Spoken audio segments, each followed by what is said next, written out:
Hi, this is Tim Jones. I'm the composer for Chuck, and you're listening to Chuck versus the Podcast. Hi, my name is Graham Jones, but you can call me Gray. This is my show. It's about Chuck. It's filled with interviews, the latest news, crazy co-hosts, and spoilers that'll make your day. Oh, wait, I need to go back. I host these TV nights. They used to be pretty boring, but everything changed when I found NBC's new show, Chuck. Pretty soon, my TV night got pretty crowded.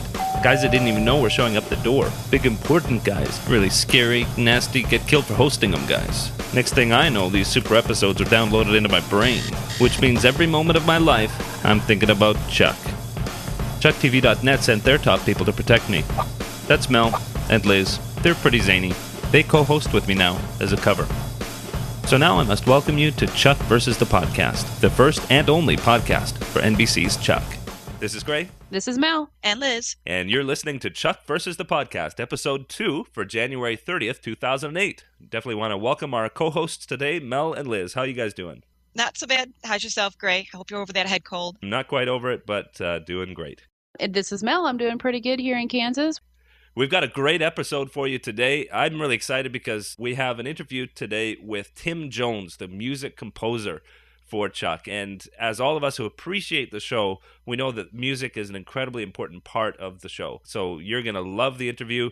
We are blown away by the response that we've had so far. In less than 7 days, we've had over 2,200 people come to the chuckpodcast.com site, and incredibly, at Podcast Alley, out of 37,000 podcasts, at last check, we're listed as number 64. In the TV and film category, we were number 7 out of over 1,000 podcasts. I want to thank everybody for your votes and comments. That's amazing. People love Chuck, and we're grateful for the votes. Actually, if you could even vote now as you hear this podcast, we need about 7 more votes to make the top 50. And if we had 7 more votes, that would actually get us into the top 5 TV and film podcasts. And of course, the reason we want that is so that more people know about Chuck. This is all for the purpose of building the ratings and helping our favorite show be on for a long time. Absolutely. You guys are doing a great job. Woohoo! Hey, everybody out there in TV land. I'm Zachary Levi, and we here collectively are the cast of Chuck. Welcome to our Chuck sandwich. Is there a good reason why we're all huddled so closely together, huh? Well, yes, there is. Television's Adam Baldwin. Thank you for asking. You see, most people don't have widescreen televisions, so we want to make sure that everyone gets a chance to see all 6 of us. I really feel like this is unnecessarily close. I'm good. Yeah, this does seem very close. Well, look, everyone, I'm sorry, but this came straight from the network, okay? So, please, you out there, sit back, relax, and please enjoy 2 all-new episodes of Chuck with a little apprentice in the middle. This is not awesome. No, it's totally awesome. It really is. Really awesome. See, Josh knows what I'm talking about. And what do you guys think about the sandwich on Thursday night? You know, a part of me just loved that we got 2 new episodes in one night. I was just, in Chuck heaven.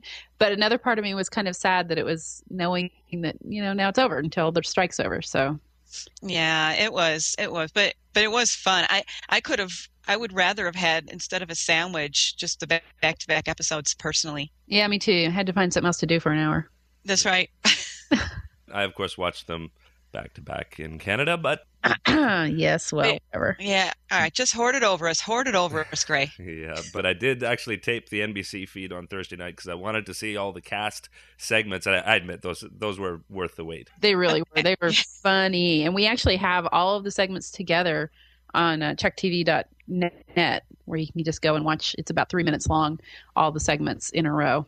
And we'll feature a few of them on the show. I was most interested by the very last one. You know, a lot of people ask us, are you guys close as a cast? Well, that's because it looks like we have so much fun on the show. And we do have a lot of fun on the show. As my character would say, it's awesome. Yeah, but it's not like we're inseparable. We have our own interests and hobbies. Hey, does anybody want some food from craft service? You know, I thought I saw a tiny little, turkey sandwiches. Coaching smoothies over there? Hey, thanks for joining us. Look for us here on NBC for all new episodes of Chuck. Yes, coming soon, all new Chuck. Yeah, that was great to hear. All new Chuck coming soon. Now, what do you guys think that means? I think it's a show of support from NBC saying, yes, we did give it a full season pickup, and we know that the writer's strike is interrupting the season, but don't worry, we're still committed to the show, and we will be bringing it back. Very interestingly, Zach was interviewed recently by Bullseye.com, And he said something that we think ties in with this coming soon. Mel, can you tell us a bit more about that? Well, he was quoted as saying that they actually have 2 more scripts already written and ready to be shot as soon as the strike is over, which of course has the fans all excited. I just want to caution everyone and say this is the first time we've heard that there are any more scripts already written. So while it would be great and it would mean that as soon as the strike is over, they can immediately, get geared up for production again, and they won't have that delay that a lot of the other shows will have. I do wonder if it's perhaps a miscommunication. So while it would be great, don't take it at 100% right now. We're trying to get confirmation. Now, some of you may be wondering, and actually I've seen it on the NBC boards, people asking, well, if they have 2 scripts ready, why don't they go and shoot them? You may not realize that the writer's strike actually means that they can't change a single word of dialogue in a script. So if one of the scripts isn't 100% ready to go shoot, they're not going to go ahead and shoot it. And also they have to deal with things like the availability of the cast. Some of them have other movies that they're involved in. Say, for instance, Zachary Levi has actually produced a movie that's coming out this month. Mel, can you tell us a little bit more about that? Sure. The movie is called Spiral, and it's going to have a limited release on February the 8th. And you can go to www.spiralthemovie.com to get information about exactly where it is going to be showing. But if you don't live in one of those limited theatrical release markets, just hang on for a few more days. The DVD is coming out on February 19th. The places that is going to be released are New York, LA, Portland, and Austin, Texas. I believe that's correct, yes. I wish Toronto was on the list. If you live in one of those areas, check your local show times and check it out. Great. And can you tell us a little bit more about the movie? Sure. It stars Joel David Moore, who is one of Zach's very best friends and also partner in the production company. He plays Mason.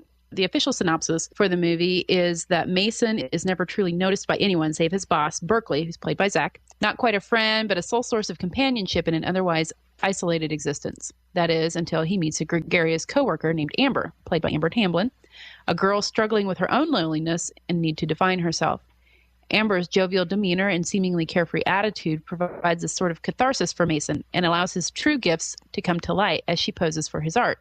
It is an unlikely and unusual courtship that helps Mason find peace for possibly the first time in his life. But as Mason's defenses lower and the man inside is revealed, there may be something behind the surface darker than anyone expected. For not everything that is hidden should be found, and not every love is meant to be, and you can't paint over your past. Sounds pretty deep. Ooh, sounds pretty scary. So this sounds like it's going to be more of a serious role for Zach, huh? I believe so, yeah. Yeah, and actually it's a thriller. I should get a discount in thrillers because I only see about half of the movie. I have my hands over my eyes for the other half. Same here. Yeah, me too. Well, we know that Zach has the potential for something deeper than just comedy, although I've only seen him in comedic roles. But Chuck has offered the opportunity for us to see what Zach can do in a role like that. Yeah, I think so. He's mentioned in a few interviews that he really likes playing the role of Chuck because the character is very similar to Zach himself, but it also allows him to kind of explore some different things and show his acting range. Can't wait to see it. And you can definitely support them by going to see it and buying the DVD or at least renting it. That's right. Now, moving right along, some people have been asking how we do the podcast. A common question has been the fact that Mel is in Kansas and Liz is in Chicago and I'm up in Toronto. How did we get together and just physically how we can do it? For myself, I just had the idea of doing the podcast for Chuck over the holidays. I was looking around for a podcast to listen to and I couldn't find one. So I thought, well, let me start one. So I emailed Mel and Liz. Begging us. Well, how I found them was I looked around to see what were the coolest fan sites, and I thought theirs was the coolest fan site, and emailed them just to see if they were interested, and of course they were. Why don't you share from your end? Well, I was actually on break. I work at a university, and we get that whole week between Christmas and New Year's off. So I was home just, piddling around a little bit on my laptop and get this email from some guy up in Canada who wondered if we'd be interested in doing a podcast. And my first question was, okay, so what's a podcast? So he kind of had to walk me through that a little bit. Fortunately, Liz has more experience with listening to podcasts, and so she was able to answer some of my questions about that too. So, we talked about it and thought, yeah, this would be a really neat thing to add to our site. We have the recaps and the music and the pictures and all the stuff, but a podcast would be a really neat way to allow the fans to be a little more interactive. and just, another format for us to talk about the show and promote the show. So we were all about that. So we thought, yeah, this would be cool. And we were planning to, I believe, weren't we planning to launch our first podcast in February? Mm-hmm. Because we thought that NBC would probably hold the last 2 episodes of Chuck for sweeps. And then we found out, oh no, they're airing both of them in a big event on January 24th. And so there was some scrambling involved, and there was our first episode. A lot of the scrambling had to do with just the technical details of how to do this. Initially, we thought that only 2 of us were going to be able to do it at a time. Mm-hmm. And we found some internet services that could tape conferences, and we really weren't happy with the recording quality that we got. And so we settled on Skype, which allows us to have not only 3, but we could have as many people as we wanted in on the call. We plan on doing some conferences with the cast later on. And I recorded myself. You'll notice I sound a little different in my studio up in Toronto. And then we record Mel and Liz from Skype, and it's great. Yeah, Skype actually seems to be quite the answer to this. It allows us 3 people in very different locations to get together and talk about our favorite show. So that's really cool. Skype also allows us to plan some really fun things for the future for this podcast. So stay tuned. Don't go away. Keep coming back and checking in on us. Mel, do you have any new strike news? I do have just a couple of things. They are, the Writers Guild and the networks are back in talks. Kind of some preliminary, they call them informal talks, but they are laying the groundwork for hammering out a new deal. And so far, they're in a media blackout, so there's not a lot coming out, but what is coming out is, I would say, cautiously optimistic. It looks like both sides feel like they're making a little bit of progress, but neither side is ready to say, we have a deal. It's looking like we may be near the end, but that could change, of course. You never know. Yeah, exactly. In other news, NBC just announced that they are doing away with pilot season altogether, partially because of the costs due to the writers' strike, and then also they're citing the slowdown in the economy. Jeff Zucker, who's the chief executive officer of NBC Universal, says that cutting pilot season will save the company about $50 million. And of course, pilot season this year is pretty much out the window because of the writer's strike, because they don't have scripts to produce pilots for, to see if they want to pick up those shows for next season. So on the one hand, it's kind of too bad that the deal hasn't been made in time for new shows to kind of get off the starting block. But on the other hand, that means that it's much more likely that we will be getting a second season of our favorite shows that premiered this year, because the networks won't have anything new to put in those time slots, which, again, silver lining, means that it's very likely that Chuck will be back next season. Now, we do have to caution again that it all depends on how the reality shows do. If the reality shows really swell in the next few months, they might just keep some of those on and cancel some of the dramatic shows anyways. So part of supporting the writers is, let's not get too much into those reality shows. Exactly. But we do have some new Chuck to talk about, and we're really excited about that. So here's the episode in brief. Chuck versus the Undercover Lover, episode 12. Chuck has a mega flash and discovers that not one, not two, but a whole pile of Russian arms dealers are secretly meeting in Los Angeles. In particular, he gets a flash about a Russian woman named Ilsa, and Agent Casey is in the flash. Not only is he in the flash, but his name is Sugar Bear. Chuck is very intrigued about this. He pesters Casey about their history, and he doesn't understand why Casey is really sensitive about it. It turns out that Casey believes that Ilsa is dead. We learn later that this isn't the case. They go to investigate the Russian arms dealers in the hotel, and Chuck actually sees Ilsa. Ilsa is set to marry one of the Russian arms dealers. Chuck insists that Casey fights for his woman. Will Casey fight for his true love? Of course he does. And it turns out that she is a spy for the French government.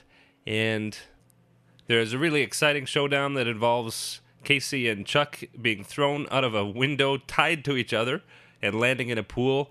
And of course the women save the day. Sarah joins forces with Ilsa to take down the Russian arms dealer. And of course Ilsa does not marry the arms dealer. She reconciles with Casey, but they do part ways and do their spy thing. A really funny subplot in the episode involves Captain Awesome and Ellie having a little fight in their relationship, and Morgan plays therapist through this and is there to help Ellie, but Captain Awesome and Ellie are back together and closer than ever before in the end. That was a great episode. That was a lot of fun. I loved that we got to focus on Casey for a change. Absolutely. I like seeing that the softer side of Casey, a more vulnerable side of Casey that we've never seen before. And honestly, I think it's going to be a really important thing in upcoming episodes. I think so, because Ilsa is not dead, clearly, and she knows who Casey really is, and he knows who she really is now, so there's certainly room to play with that. Well, also the fact that Casey does have a heart. We see that Casey has a heart, and perhaps he may wink a few more times where Chuck is concerned, situations where Sarah perhaps wants to help Chuck out more than Casey ever wanted her to. And he may, I don't know, maybe have a little bit more of a heart where Chuck is concerned. I think you're right, Liz. That's a good point. I think even going back to the Truth Serum episode, we saw that when he was under the Truth Serum, Chuck said, "You aren't going to shoot me, are you?" And he was obviously faking it. And I think there's a level that Casey hasn't even seen in himself. That as far as Chuck is concerned, he isn't quite the tough exterior that he lets on he is. That's true. I wonder if this is Casey's first really long-term assignment with an individual, where this is the first time maybe he's actually been in a situation where someone does get past his barriers. Now, Ilsa wasn't his assignment, but he has shown that in a long assignment he can get attached. So we'll see how that pans out. Exactly, yeah. Then we get to episode 13, Chuck versus the Marlin. Captain Awesome shows up at the Buy More and asks Chuck if he can have Ellie's hand in marriage, but then he insists that Chuck holds on to the ring until he plans it all out. Chuck hides the ring in his Buy More locker and comes back the next day. Every single thing in the store is gone, including the ring. While he was with Captain Awesome at the Buy More the day before, he had discovered some bugs throughout the store, and it turns out that the bugs were not planted by Casey or Sarah. And so there's a real problem, because if somebody knows that Chuck is the intersect, then Chuck will have to be extracted to a secure facility where he'll never be able to see his family again. It is looking like Chuck is going to be extracted, but they're able to track down the Fulcrum agent in time. There's a big showdown between Sarah and the agent. Sarah wins. They're able to get the ring and get to Captain Awesome in time for him to ask Ellie to be his wife. And there's a very touching scene at the end where Chuck is congratulating Captain Awesome and Ellie. What a great way to kind of wrap up. I mean, it may have been the season finale, or it may have just been, the break finale, but that's a good way to wrap it up. Yeah. The first part of this episode, I'm a big fan of slapstick comedy. Mm-hmm. So watching the, Big Mike fall off his chair and Chuck bang his head and fall. This episode had me in stitches as far as that goes. It was pretty funny. And the guys hiding the film, it was just probably the funniest episode that I can think of so far right now. It was just a great episode. The interaction between Chuck and Sarah again, Sarah being moved at the thought of not seeing Chuck anymore, I guess, or Chuck having to go away from his family. I think that's what touched her the most, is him being split up from his family. Mm-hmm. Yeah, Zachary Levi is really good at physical comedy, not just him falling off the chair, but also when he was going through the ceiling vents and jumping down. I mean, great physical comedy. I loved that whole sequence. It showed that he's paying attention when he's going on all of these missions with Sarah and Casey. So he's now going to try his own little version of being a spy, and it works. It's maybe not as smooth, but it worked in his own Chuck way. Exactly. As we go into a break, we want to challenge everybody to send in your emails and posts and let us know where they're going to take Chuck. What's going to happen with this new intersect that's coming up? What's going to happen with Chuck and Sarah? Let's see lots of posts on the forums, and let's see lots of conversations about Chuck. And definitely we want to reissue the challenge. Let's go back and watch the episode, see if we can catch some more details, and let's introduce a lot more of our friends to Chuck. So moving right along, we're going to get to listener emails. We have some comments this week. Mel, do you want to start off? Sure. This is from Tony, and he asks, I'm curious, for networking and marketing purposes, how did you land your first 2 interviews? Knowing the right people, persistence, just wondering if you can call Yvonne, maybe I can too. Well, actually, since the website has been up and running for so long, chucktv.net launched back in May, we've had quite a while to form some connections. Also, Liz and I are really good researchers, so when it comes to finding the contact information for the people that we need, we can go to our different resources and get that. And then it's just a matter of swallowing your nerve and making the contact with the person's representation and asking, would they be interested in doing an interview? And the worst they can say is no. That's our mantra, right, Liz? Right, exactly. No doesn't hurt. And I think that Mel and Liz have really built up a lot of credibility. You may not know this, but when Chuck is airing, they have as many as 30,000 unique visitors per month to their site. And NBC obviously likes that. So you promote Chuck like that, they're going to give you some freebies. Exactly. And the cast, to be honest, we've never been met with a closed door as far as when we come and ask for an interview with cast or crew. Once we ask their representation, or they themselves are eager to talk with us, which is really great. It means that they appreciate what we are doing for the show, but they also really want to connect with the fans and use our website as kind of a medium for that, which is really cool. We are happy to do it. And Mel, there was another question by email? Yeah, Polly writes from Brazil. This is a question for everybody. What's your favorite episode? Yahweh, that's a tough one for me. I would say for me that there's not any single episode that's my favorite, but I love certain moments. My favorite moments, I'm a sap, are the touching scenes between Chuck and Sarah. Usually when somebody asks me this question, my answer is whichever episode aired last. Because everyone, I think, oh, this is my favorite. And then I see another one, oh, well, this is my favorite. So really, it's whichever episode I watched most recently. That's my favorite. Pretty much what I have to say, too. It's they're all so good, and they each seem to be getting better and better. So, of course, the very last one, the most recent one, is the favorite one. Yeah. Mm-hmm. And another email question. Mike asked, I have a question. Hopefully you can ask about the piano ballad that plays whenever Chuck pushes Sarah about her past or about their relationship, i.e. Chuck clip played at the end of the first podcast. Specifically, actually, I asked Tim Jones about that, and you'll hear a little more about that later, but Tim composed those scenes. And really, really did a great job. We do want to thank some other people who commented at chuckpodcast.com. Thanks to New York Mike and Hazel and all the people who complimented there. And there was a really interesting post from Johan. I assume he's in Sweden, but he knows Swedish. He mentioned from our last show that Yvonne was talking about what languages she knows and mentions that there's a bit of Swedish in episode 3. And he actually translated that Swedish. I'm not going to read the Swedish, but in English, what was said was, if I throw you the keys, will you drop them then? Now, this was, of course, in the showdown where, again, the women saved the day. Of course. And thank you very much to Johan for translating that for us. Yep. And lastly, lots of people have been giving us great compliments at NBC.com in the discussion boards for Chuck there.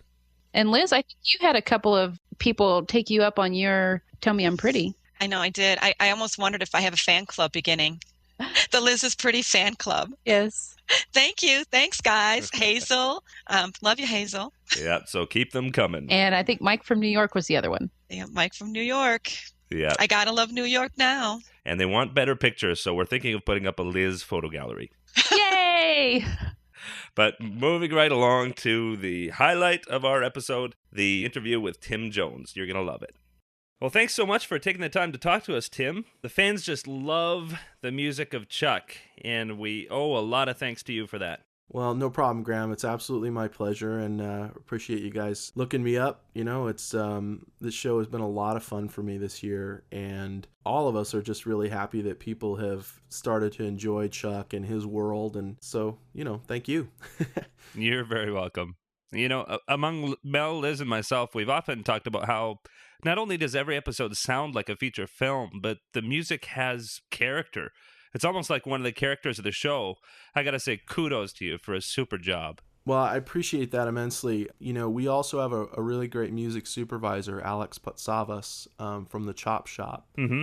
And she does a great job, along with Josh Schwartz, of picking songs for the show. So a lot of times some of the great moments you may be speaking of would be songs, but then there are other times where, the score, they've given me quite a lot of latitude to bring my ideas to the table and try to juxtapose some different things against picture, which has just been a real joy for me. And, it's kind of a composer's dream job to have, that kind of latitude and leeway to do something interesting. Make something more funny if you can, or play it exactly opposite and make it funny. And I don't know what else to say other than it's been a blast.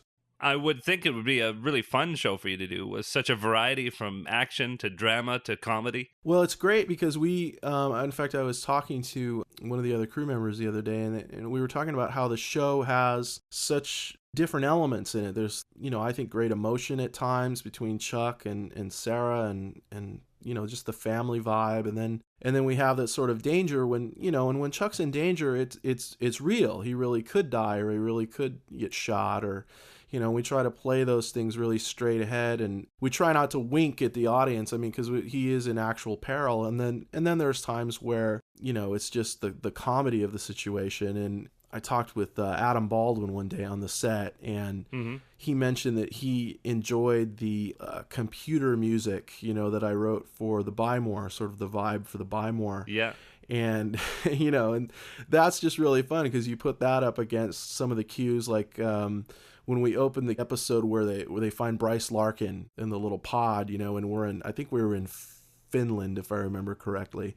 But I'm really going for a big movie sound there and a big action thriller sound, and then juxtaposed against the little bleeps and blips of the Buy More music. It's pretty disparate, Yeah, it's fun. It's a lot of fun. Now, you've got a lot of experience with that. Looking through your resume on IMDb, you've done quite a few features. I've done a fair amount of features. I've done some nice work with Sony Screen Gems.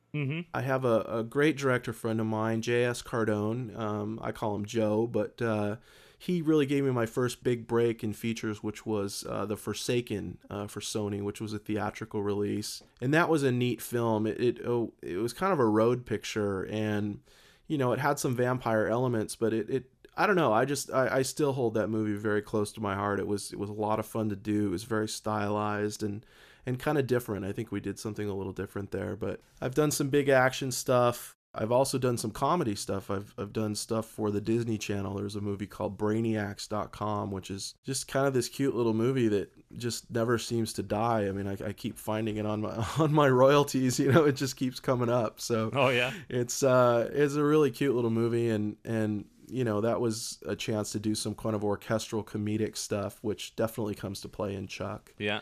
And strangely enough, I did a lot of work for Mercedes-Benz and IBM and some other companies. I did some industrial work with a company in New York. And I think that really kind of cut my teeth on putting a lot of these modern beats and things underneath orchestral backdrop. Yeah. Which really plays into the texture and the fabric of the music for Chuck. So it's kind of been just a combination of all the things I've done over the past 12 years, that's kind of culminated in this sound of Chuck, which has been really fun. You've honestly got a great mix there, and I do notice that the orchestral backing and mixing that with the electronic music has given, I think, a perfect flavor for exactly what he's in, because you've got these dramatic and exciting situations, and then you've got his nerdness to mix with that. Right. Yeah, Chuck's sort of, I mean, I'm sure he would agree that he's a lovable geek, you know what I mean? He's like, and I relate to Chuck very directly, and it was funny when I had the meeting to get the show. I was in the meeting with Josh Schwartz, and I said, one of the very first computer games I ever played was Zork. You're kidding, me too. It was the first game I ever got on the Commodore 64, I mean, I sort of am Chuck, and so we had a pretty good laugh over that. I can totally relate.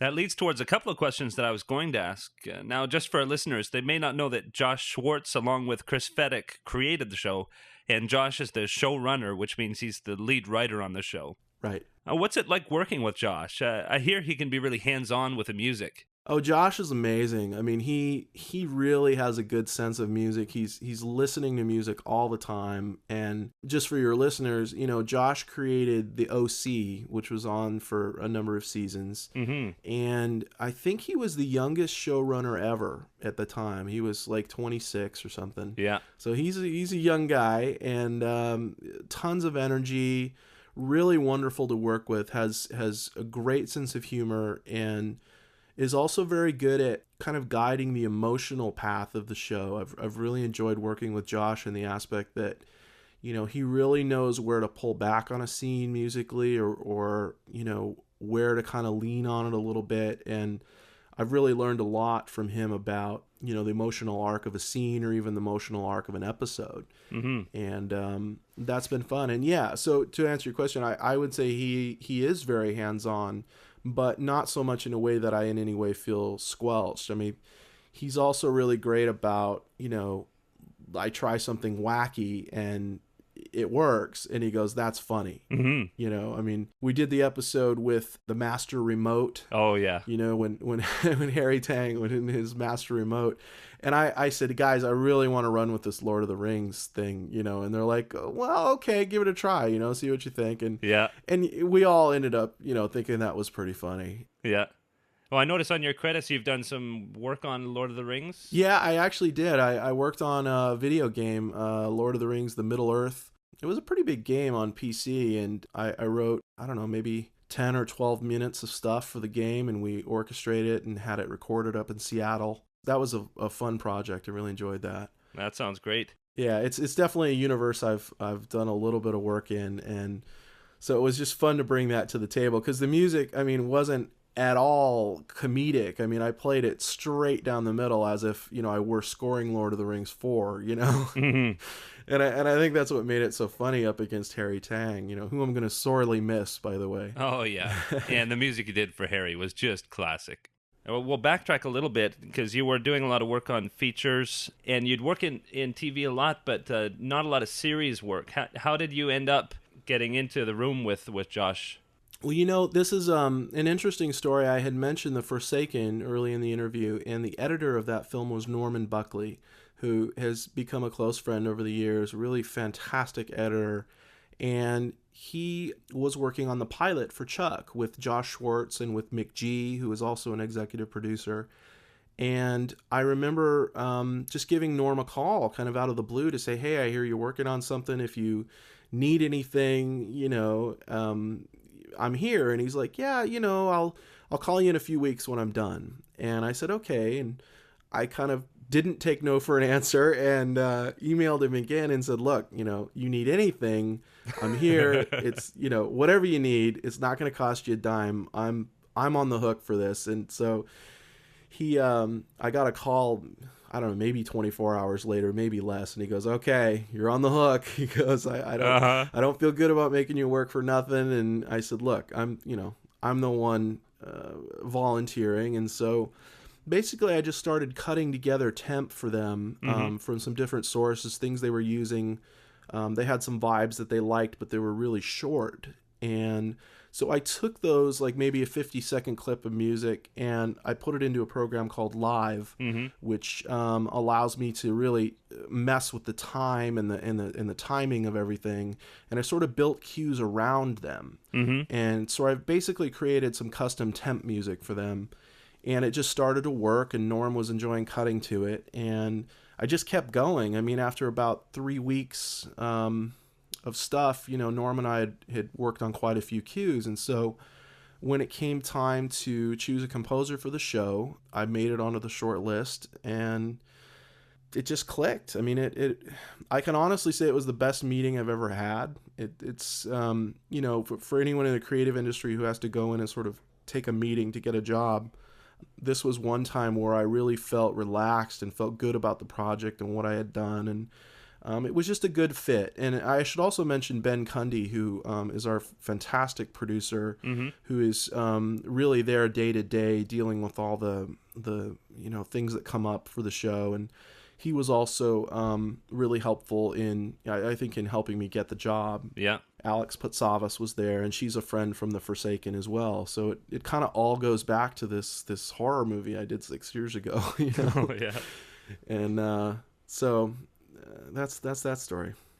Now, has it been a big change of pace from your feature work? Oh God, yes. I've been shocked at how much work it is, to be honest. Oh yeah. I'd always heard that network television was a fast pace, and I'm like, yeah. I write fast. And I do. I think, compared to some people, I write fairly quickly, but I was not prepared for the onslaught of music, week after week, because in those early episodes I was writing between, I think the most I ever wrote was probably 25 minutes. Oh yeah. Of score, but that's in a week. That's in 4 days. Wow.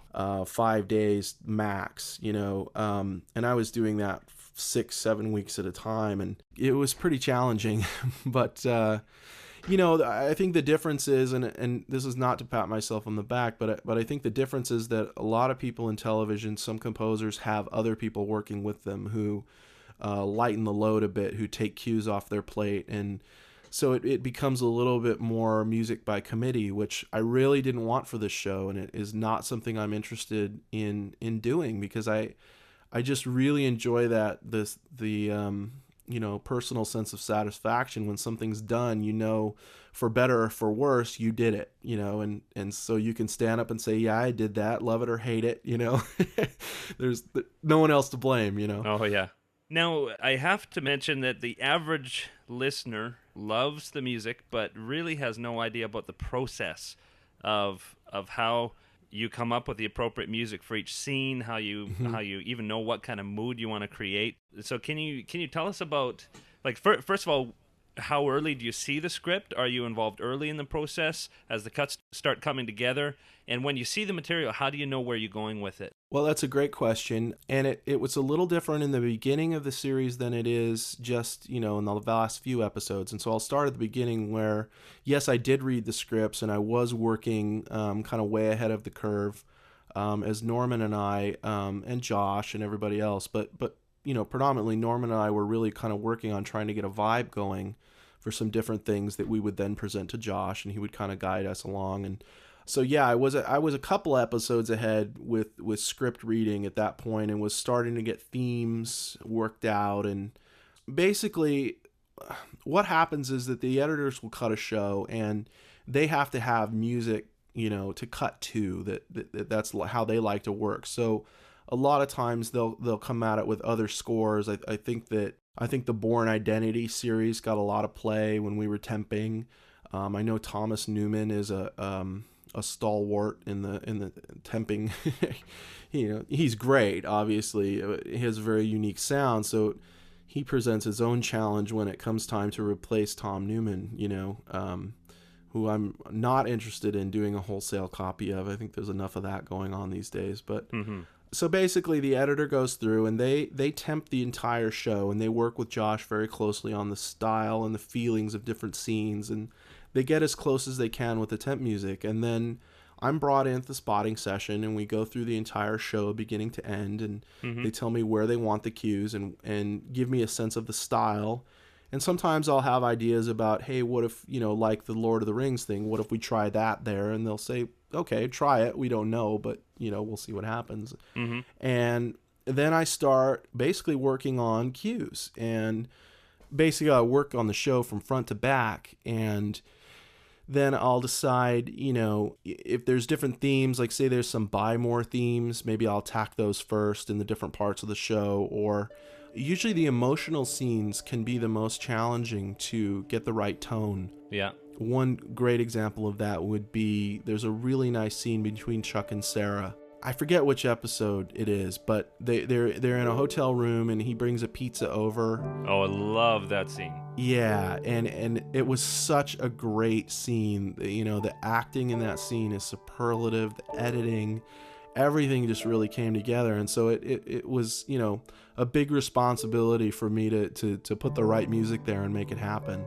And I felt like we did in the end. I think we were all really happy, and it ended up just really being piano, and kind of playing around their emotions and clearing the dialogue. And I mean, that's, if you sort of go down on a scene level, that's what I'm doing, is that I'm really trying to get under the skin of a scene and figure out what is it supposed to be about, and how am I helping the scene, and how do I stay out of the way is a primary concern, because you don't want to step on what's there. You only want to support it. And so that's, even in an action scene, that's, if I'm providing drive for the scene, I still want to make sure that I'm staying out of the way of stuff so that the music isn't popping over the foreground.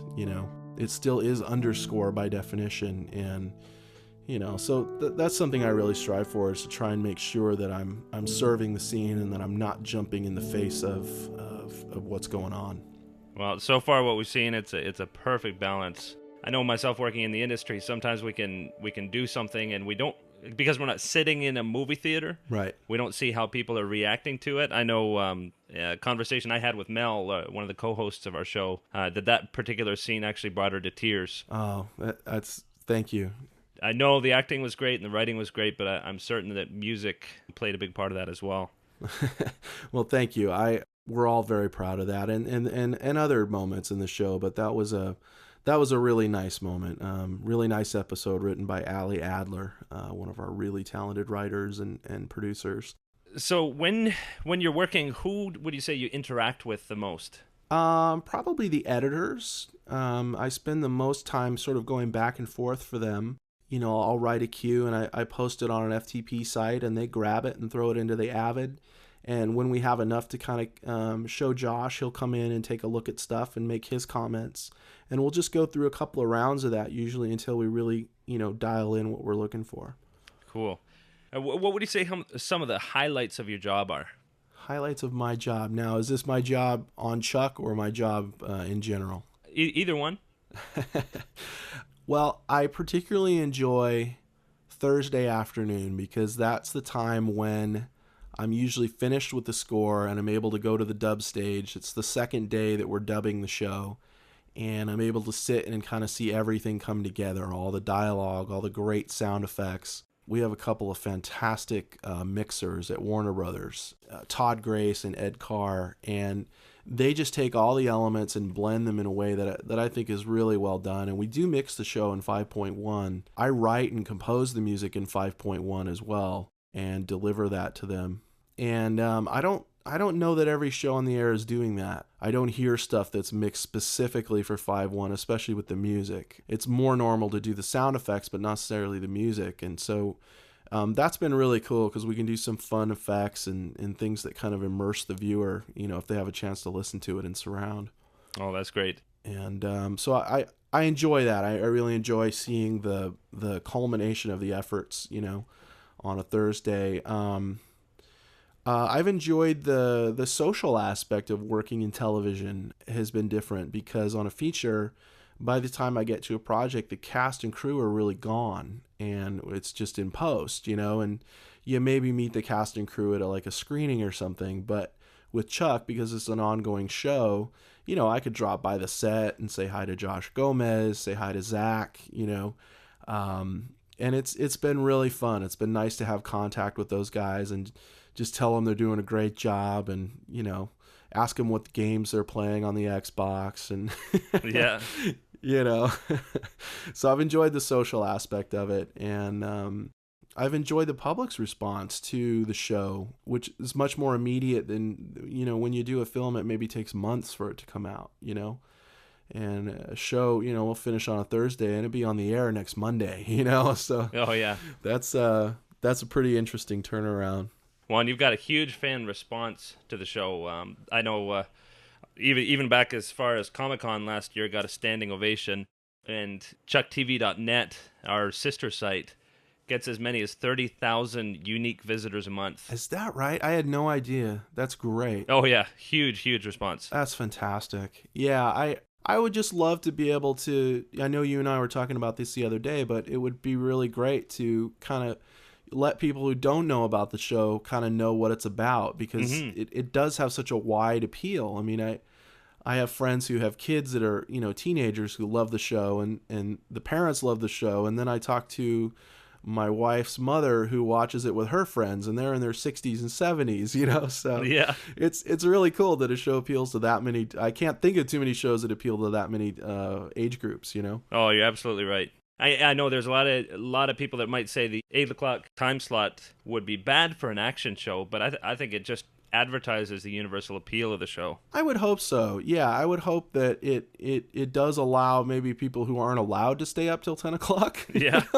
they might have a chance to watch it, and it, you know, maybe people who aren't awake at 10 o'clock, you know. So I don't know. I mean, I'm not a network expert. I don't know these things. I do know that we had some pretty stiff competition. I mean, Dancing with the Stars is a juggernaut of TV ratings, and you know, I'm happy we're still here, you know. Oh, yeah. And obviously looking forward to going back to work when the strike is over, if and when the strike is over. So speaking of that, now that the show has wrapped for the time being, what are your plans? Probably going to fly a lot of model airplanes.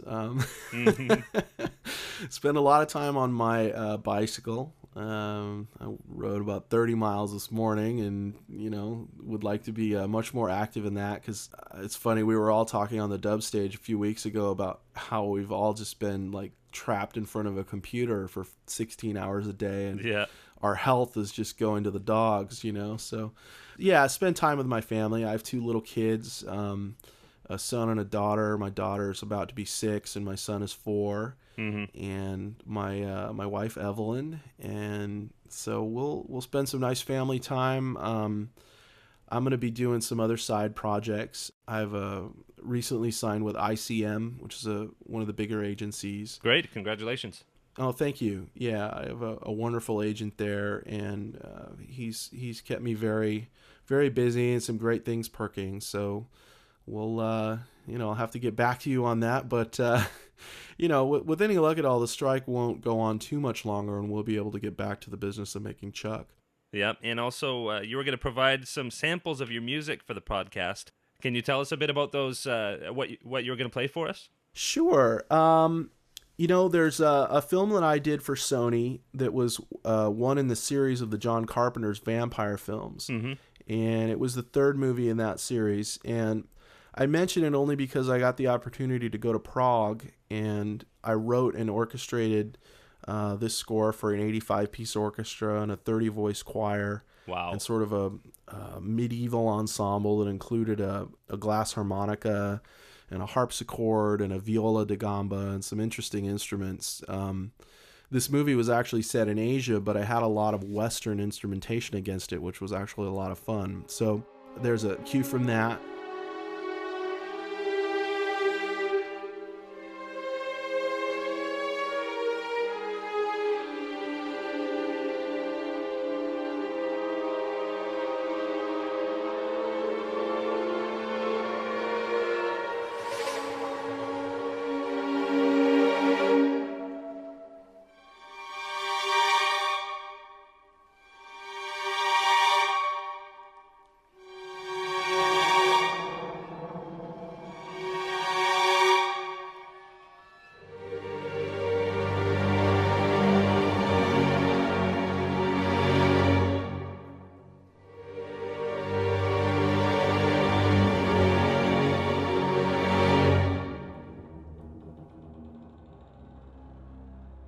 And a cue from The Death and Life of Bobby Z.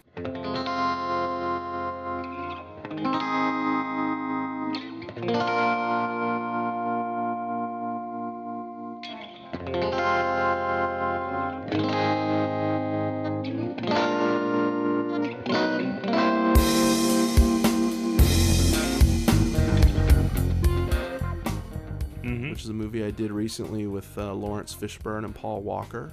Mm-hmm. And that was a lot of fun. In fact, I think that movie helped me kind of hone in on the sound for Chuck.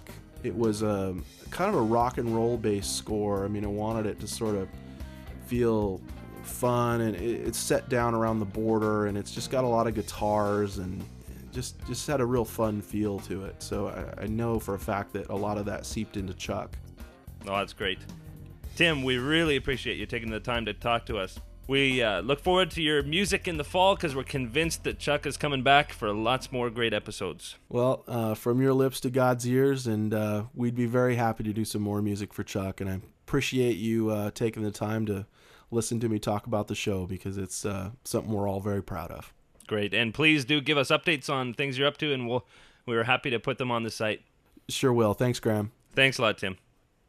I noticed more towards the beginning when he was kind of introducing himself and how he got involved with all of this. He really credits pretty much everyone except himself. He seems to be really a humble person. Oh, he is. He's not only humble, he's a really generous guy. I think I mentioned last week that he actually offered that he's going to take his mobile recording setup and record our podcasts at the other end. So when we get an interview with one of the other cast members, he's going to take his mobile recording studio and go and record them for no money. And he mentioned that this is even how he got the job on the pilot. He loves volunteering on projects that he really believes in, and I'm glad he believes in our podcast. Amen. That's such a terrific and generous offer.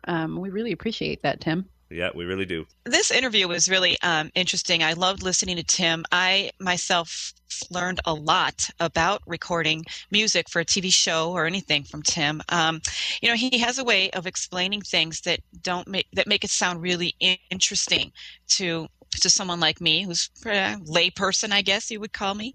I like the sound of his voice. He was just a pleasure to listen to, a complete and total pleasure. And I hope we get the opportunity to speak with him again. Yeah, and he said he is going to give us updates on what's coming up in his work, and definitely a big congratulations to Tim getting signed with ICM. And and I have to say, thanks, Gray, for outing me once again as the crier in this group. A couple weeks ago when we talked with Yvonne, I confessed that I got all teary during a scene, and now it's come to light that there's another scene that made me cry. So, you know what, though? I'm just going to give credit to the actors and, people like Tim who make the scenes so moving. I can't help it. Yeah, exactly. Music is I think it's a big part of TV shows, movies. For me, the music moves me in a scene that might have not been so effective had it not been for the music. And I did confess that I am a sap. Those scenes get me like anybody else. At least I'm not the only one.